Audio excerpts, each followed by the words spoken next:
والسلام على أشرف الأنبياء والمرسلين نبينا محمد وآله وصحبه والتابعين وتابعيهم بإحسان إلى يوم الدين وبعد.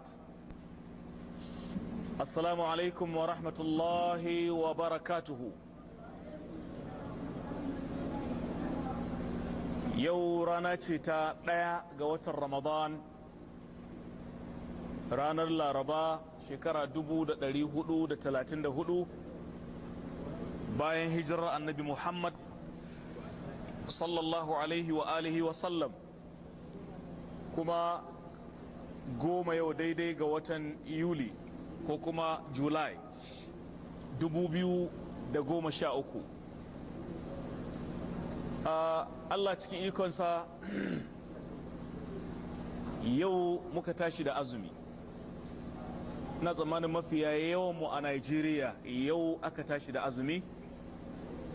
Jiya wasunku ba su samu daman zuwa ba, amma an fara muƙaddimar tafsiri jiya, 30 ga watan Sha'ban kuma 9 ga watan Julai ko Yuli.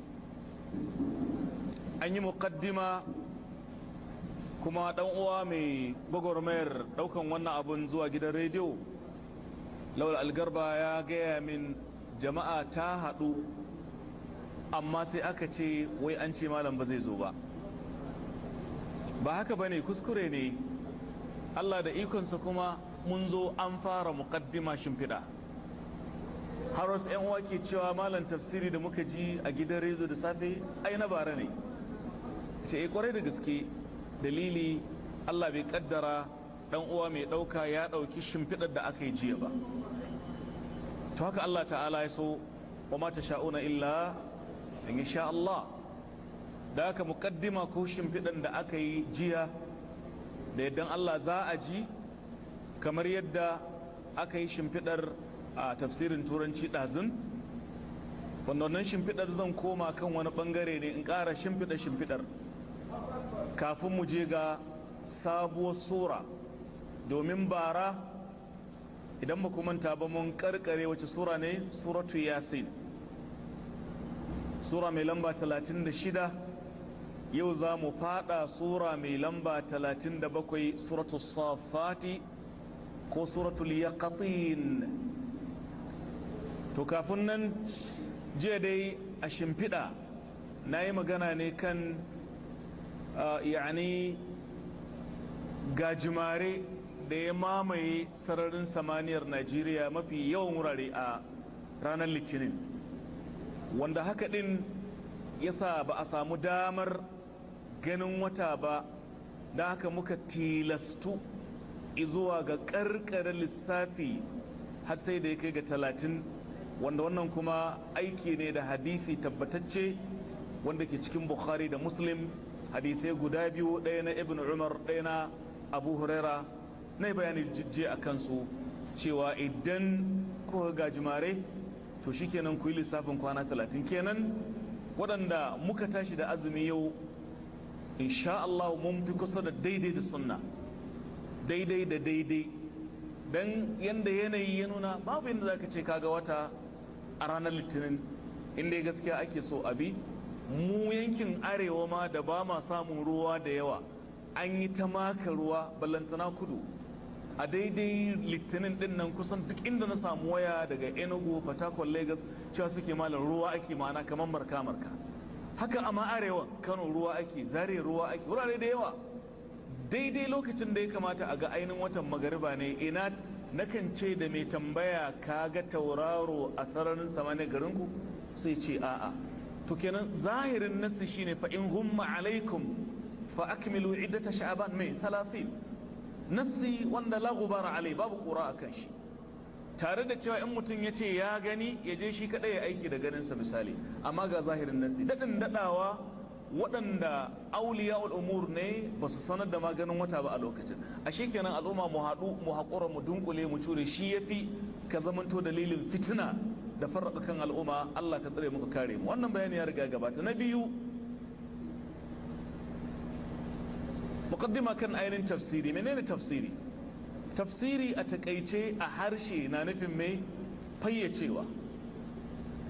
amma a ma'ana ta shari'a tafsir nufin me wato bayanu kalamillahi almutadamman fi kitabillahi ta'ala, bayanu kalamillahi ta'ala almutadammani fi kitabihi alaziz almajid.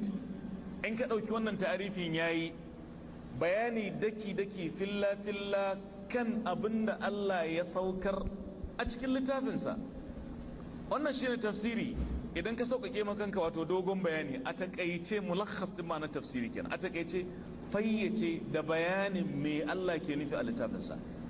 to Allah ka samu dace wajen yin wannan bayanin yadda Allah ta'ala yake so. inda muke da kuskure Allah ya wato gafarta mana ya yafe mana. dai kenan tafsiri yani mecece dangantakar tafsiri da ilimi? dangantakar tafsiri da sauran ilimi shine shi tafsiri wani babi ne daga cikin babi na ainihin wato ulumul qur'an. akwai abin da ake kira ulumul qur'an wato ilimomin ko kuma the quranic science. misali tafsiri babi ne mai zaman kanshi cikin mai ulumul qur'an, an gane ko? sannan kuma tafsiri na da hanyoyi guda 5.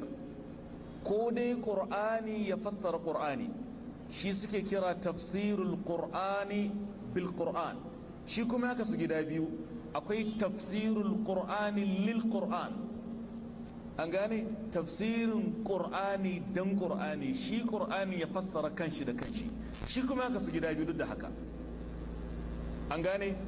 akwai tafsirul qur'an lil qur'an as-sarih al-muttasil, qur'ani ya fassara kanshi da kanshi kai tsaye kuma a jone. ma'ana a jone a cikin sura daya sai ka iske ainihin qur'ani ya fassara kanshi da kanshi. ina misali Allah yana cewa was-sama'i wat-tariqi wa ma adraka mat-tariq, sai ce mai an-najmu ath-thaqib.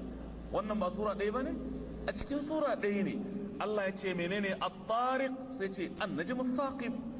kenan wannan suna kiransa tafsirul qur'an lil qur'an as-sari' al-muttasil, ba munfasil ba.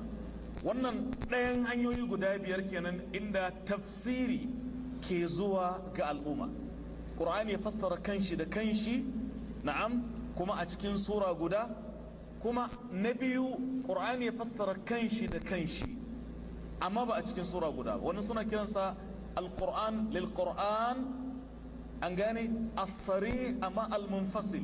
ka iske wato qur'ani ya fassara kanshi amma a wani wuri. ka dauki misali a gurguje, idan ka dauki aya mai lamba 82 a cikin sura ta 6, wannan ayar wata ayar ta fassara ta, ko da dai sunna ce ta yi bayanin ta. ina fata an gane ko? wato Allah ta'ala yana cewa allazina amanu wa lam yalbisu imanahum bi zulmin ulaika lahumul amn. ma'anan zaluncin nan shine ne, shine ainihin wato shirka. ko da dai wannan karkashin sunna ne ke fassarawa, amma sura ta fassara wata sura. misali suratul dukhan, Allah ya ce inna anzalnahu fi lailatin mubarakatin inna kunna munzirin. mu mun saukar da qur'ani cikin wani dare. ai ta ce wani dare, wani dare ne?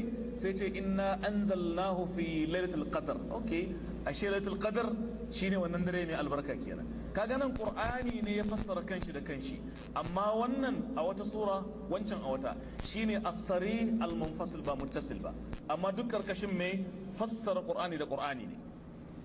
na biyu sai fassara qur'ani al-qur'an bil qur'an. kullu na farko lil qur'an, amma na biyu bil qur'an, wanda wannan wani ne zai zo ya ijtihadi, ya dauko ainihin aya ya hada da wata aya ya kuma fitar da hukuncin da ke gare shi. nan gabar ana iya samun son zuciya. misali Allah ta'ala yana cewa ma arsalnaka illa rahmatan lil alamin a cikin suratul anbiya. ba mu aiko ka ba ya manzon Allah face rahama ga dukkanin halitta. ya kuma faɗa cikin suratul yunus, qul bi fadlillahi wa bi rahmatihi fa bi dhalika falyafrahu huwa khairun mimma yajma'un. gaya musu da falalar Allah kuma da rahamarsa. kaga can ya ce ba aiko ka face rahama, nan kuma da falalar ubangiji da rahama ku yi farin ciki.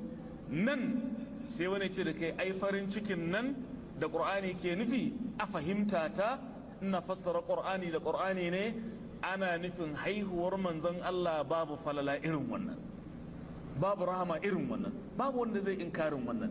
Saboda haka amma abin da yake so ga maka a iya bikin tunawa da ranar haihuwarsa, saboda Allah ce ku yi farin ciki. Ina fata ku gane, kaga ya dauko qur'ani ya dauko, amma ya ijtihadi mai cike da kuskure wanda ke tare da son zuciya. Da haka ne fassara alquran lil qur'an shine al-asrah, shine kai tsaye. Amma qur'an bil qur'an son zuciya na me, son zuciya na iya shigowa nan, kuma fage ne na masu sukuwa a fagen karatu su taka birki ga mai son yayi zamiya izuwa ga son zuciyarsa. Ina fata kun gane wannan a takeice. Na biyu, sunnar manzon Allah ta fassara qur'ani. Mun ce na farko qur'ani ya fassara qur'ani. Na biyu, sunna ta fassara qur'ani. Shine misalin da nake so na baku. Allah ya ce waɗanda suka yi imani ba su cakuɗa imaninsu da zalunci ba. Sahabbai suka ce ya Rasulullah, wane ne cikinmu bai zalunci kanshi bai ce ba abinda ake nufi ba kenan. Kaga nan ai sunna ce ta zo ta ne ta fassara musu qur'ani dan su gane. Yace zaluncin da ake nufi yana cikin ma'ana suratul luqman, wa id qala luqmanu li ibnihi wa huwa ya'idhuhu ya bunayya la tushrik billahi inna shirka la zulmun azim. Ashe kaga zaluncin da ake nufi kenan sai da sunna ta zo ta kawo dauki. Wannan misali ne. Kuma karkashin bayanin baya qur'ani ya fassara kanshi irin wannan nan da yawa, inda zaka iske qur'ani yazo ya tadda mas'ala a takaice ya fassala ta a wani misali. Kissar waɗanda suka yi ta'addanci ranar asabar, walaqad alimtum alladhina tarmitu fi sabt, waɗanda suka yi shishigi cikin ranar asabar. Kaga nan a cikin bakara Allah bai fayyace karara ba, amma cikin al'araf sai bayani daki daki. Wannan suna kiransa bastul mujaz, wuri a takaice wani sai Allah ta'ala ya faɗaɗa shi, ko mutlaqi ya kayyade shi, ko mujmali a dunkule ya fassala shi. Duk karkashin kashi na farko ne da na koma kansa. Na uku, bayan sunna ta fassara qur'ani, na uku ka fassara qur'ani da bayanin sahabbai da fahimtar su da aqidar su, domin su ne waɗanda suka rayu da wato me da ainihin wato saukan wahayi. Sun fi kowa fahimtar me qur'ani ke nufi, domin su a zamanin su aka saukar da qur'ani.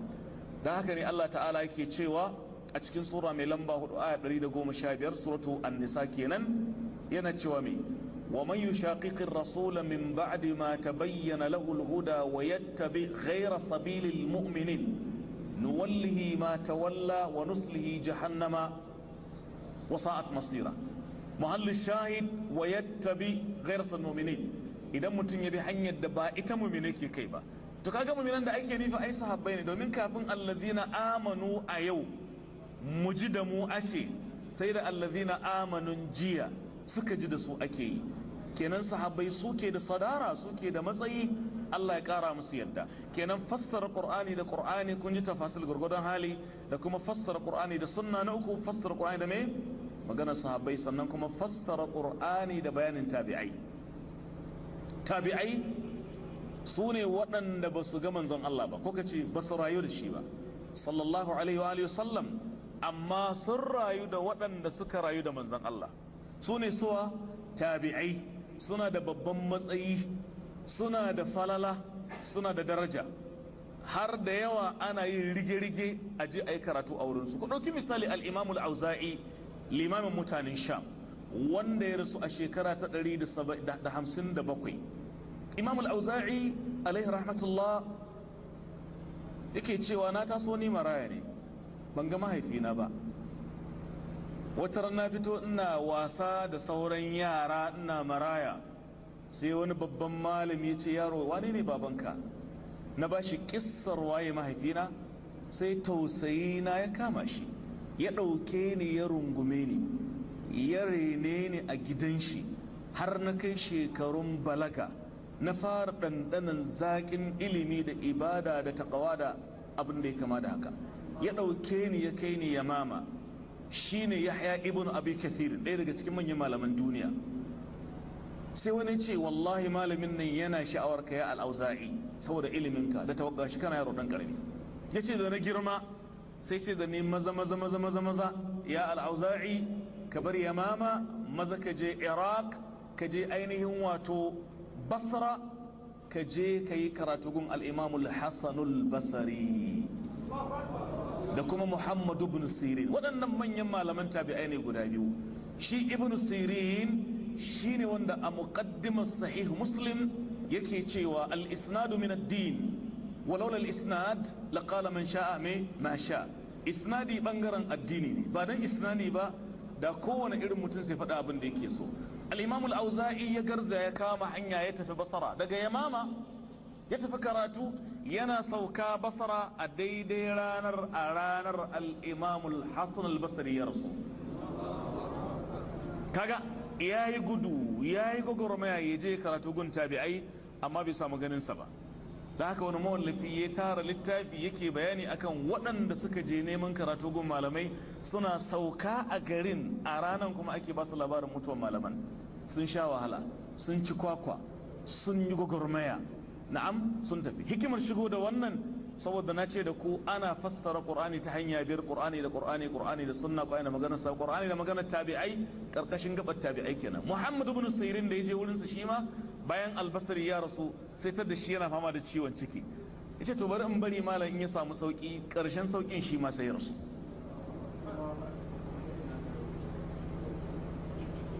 Na hudu ana fassara Qur'ani ta hanyar gwaninta da mutum ke da ita a harshen larabci, saboda Qur'ani ba larabe ne. Inna anzalnahu Qur'anan mai arabiyyan, na'am an gane, littafi ne wanda yake ainihin da harshen larabci. To sai dai yau mun sami kanmu a wata duniyar da ake ma larabci wato ainihin makarkashiya. Dan naga wasu rubuce-rubuce a intanet inda a kasashen laraba musamman irin su Masar da sauransu, wai ana cewa ya kamata larabci dan gangariya din ya kamata a rabu da shi. Kusan larabcin da muke da su a yau iri biyu ne ko? Akwai arabiyya al-fusha, akwai kuma al-arabiyya ad-darijiyya wacce muke kira galgaliya ko galgaliya. Balaraban Misra in zai ce ya sunanka, in dai ba larabcin Qur'ani bane me zai ce da kai? Yace ismuka ismuka Balaraban Sudan sai ce shunu ismuk, shunu wai me kenan shunu da. Balaraban Saudiya sai ce me ismuk. To idan ka amma larabci dan gangariya me zaka ce? Na'am ku faɗa mana, larabci gangariya ya sunanka me zaka ce? A mas muka za ku ce, ba ma ismuka ba, mas muka za ku ce. Ku faɗi mas muka. To mas mukan nan da balarabin Najeriya da na ko'ina shi ne fa duk duniya. To idan ka ce a aji wannan larabci mai fasaha a ɗauki galgaliya, ta wace za ɗauka? Ta Misra, ta Saudiya? Ashe hikimarsu jairai ne, suna so wai a bar larabci dan gangariya a koma galgaliya, in yaso a kasa fahimtar Qur'ani ta haka musulunci ya kasa. Ina kare ku ta sha ƙarya. Wayamkurullah wallahu khairul makirin. A takaice waɗannan su ne hanyoyin da ilimin tafsiri ke zuwa ga mutane, ko dai Qur'ani da Qur'ani, ko Qur'ani da sunna annabawiyyal mutahhara, ko kuma ainihin Qur'ani da mai bayanin sahabbai Allah ya kara musu yadda, ko da maganar tabi'ai da rayuwarsu, ko kuma da wato uslubi na arabiyya mai kyau. Barin ba ku misali kafin mu shiga ainihin tafsirin ka'in da na'in. Allah ya ce wan najmu wash shajaru yasjudan. Da Allah menene wan najmu? Wa zai gaya min fassaran wan najmu? Na'am, taurari. Allah ce wan najmi idha hawa, na rantse da tauraro idha hawa in ya gangaro, ko ba haka ba? To nan sai ce wan najmu washajaru yasjudan. Saninka da arabiyya da kuma sanin asalib din zai sa ka fahimci nan ba ana nufin an tauraro bane, ana nufin wan najmu dukkanin bishiya wadda ba ta da kwauri, wadda take yado take bin jikin bango, ita ce annajmu anan, saboda ya ce wa shajaru za su tafi tare ne. Sanin arabiya da bin littattafan adab zai taimaka maka. Haka sanin ka'ida ta nahwu da kuma sarf da balagha suna da matukar taimako ga mutum wajen fahimtar harshen larabci.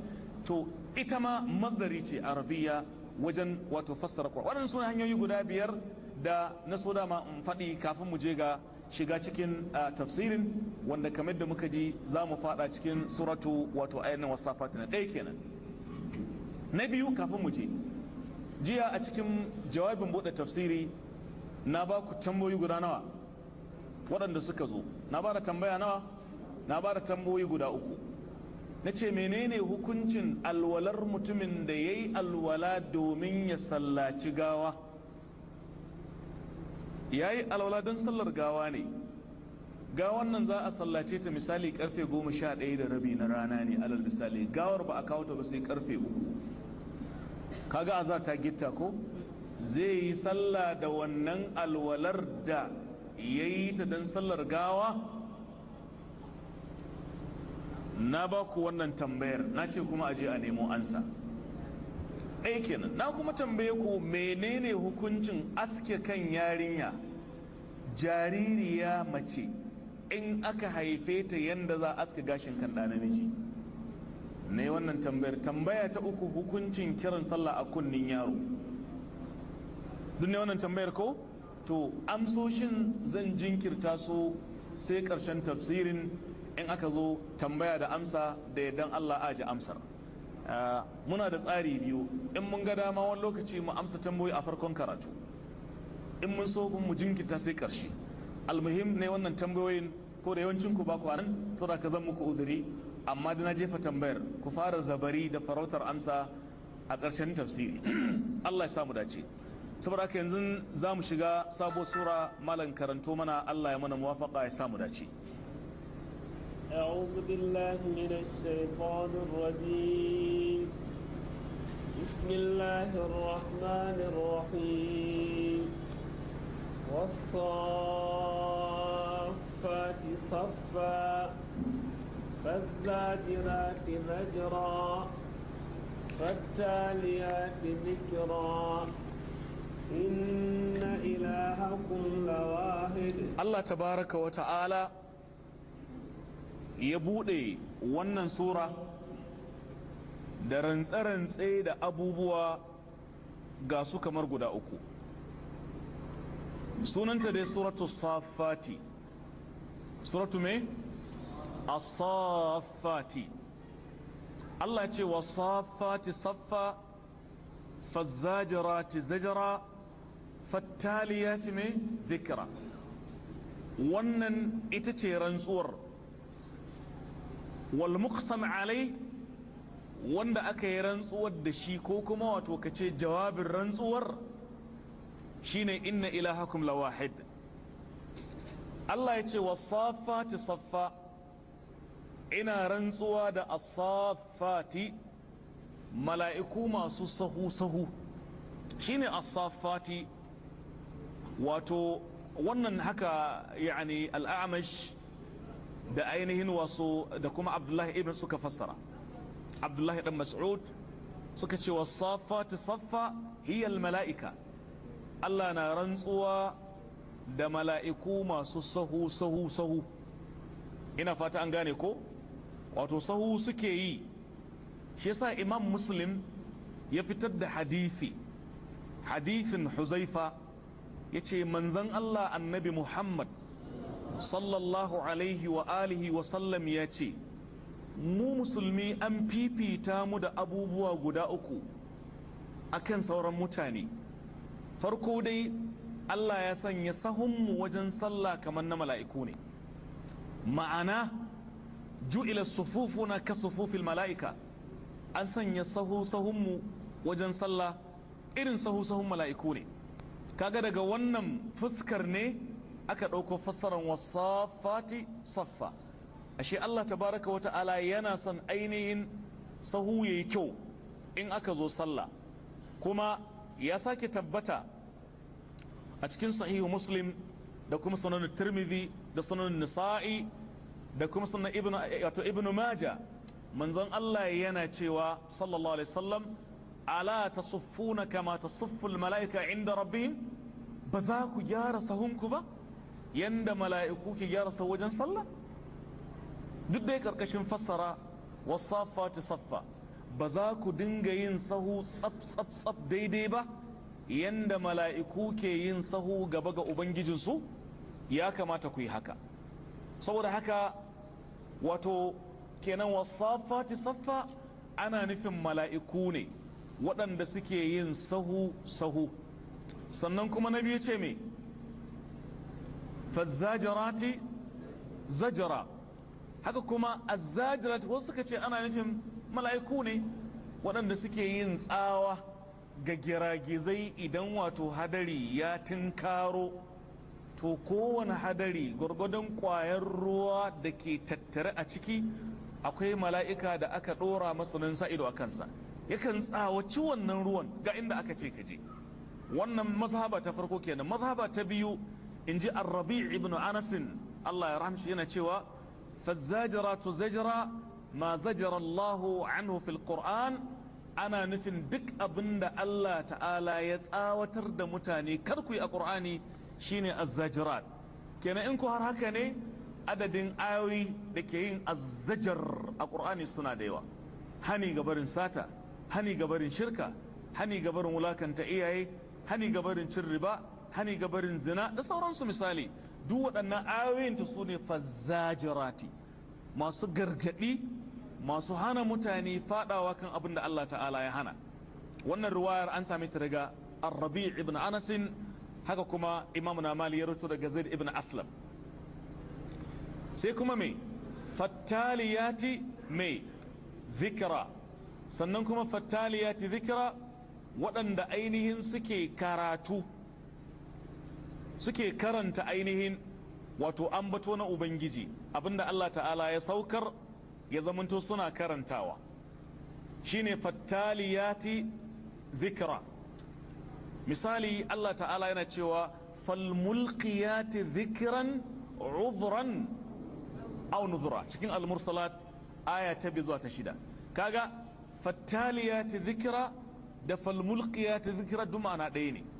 taliyat su ɗauko wa'azi su kawo, su mika saƙonnin ga ainihin annabawan Allah. ina fata an gane. to gaba ɗaya bayan Allah ya wannan rantsuwa da wasafati saffa fazzajirati zajra fattaliyati zikra, to sai kuma jawabin rantsuwa sai ce inna ilahakum lawahid, lallai tabbas abin bautan ku ɗaya ne, shine ilahakum. na'am, shine wanda ake rantsuwa a kansa, ko kuma jawabin rantsuwar inna ilahakum lawahidun, tabbas macancancin bautar ku guda ɗaya ne, shine Allah azza wa jal, ba shi da abokin tarayya, ba shi da ɗa, ba shi da ƙani, ba shi da wa, ba shi da matar aure, baya bukatar gwamnatin gambiza a harkarsa azza wa jal. shi kadai ne wahdahu la sharika lahu, babu mai suna irin nashi, hal ta'lamu lahu samiyya. bayan ya ambaci waɗannan rantsuwa sai ce inna ilahakum lawahid, kenan a ciki akwai gargadi ga barin shirka. tunda ya ce tabbas abun bauta ku ɗaya ne, to kamar ana cewa da kai ne haramun ne ka riki wani abun bauta baya ga shi, zaka halaka. in dai ka riki wani abun bauta, mutum ko mala'ika ko wata dabba ko wata shuka ko wani irin yanayi ko dukiya ko ma menene ka allata shi, tabbas ka kama hanyar halaka, ka kama hanyar lalacewa da kuma tambadewa. domin ya ce inna ilahakum lawahidun, lalle abun bautan ku shi kadai ne, babu macancancin bauta da gaskiya idan ba shi ba, shine Allahu la ilaha illahu. to wannan ilahakum lawahid sai ce rabbu, ka karanta رب السماوات والأرض وما بينهما ورب المشارق. رب السماوات والأرض وما بينهما ورب المشارق. shi dai wannan abun bautan naku guda daya da yace inna ilahakum lawahidun, to shine yake sake bayanin wane ne shi. shine rabbus samawati wal ardi, shine ubangijin sammai, rabb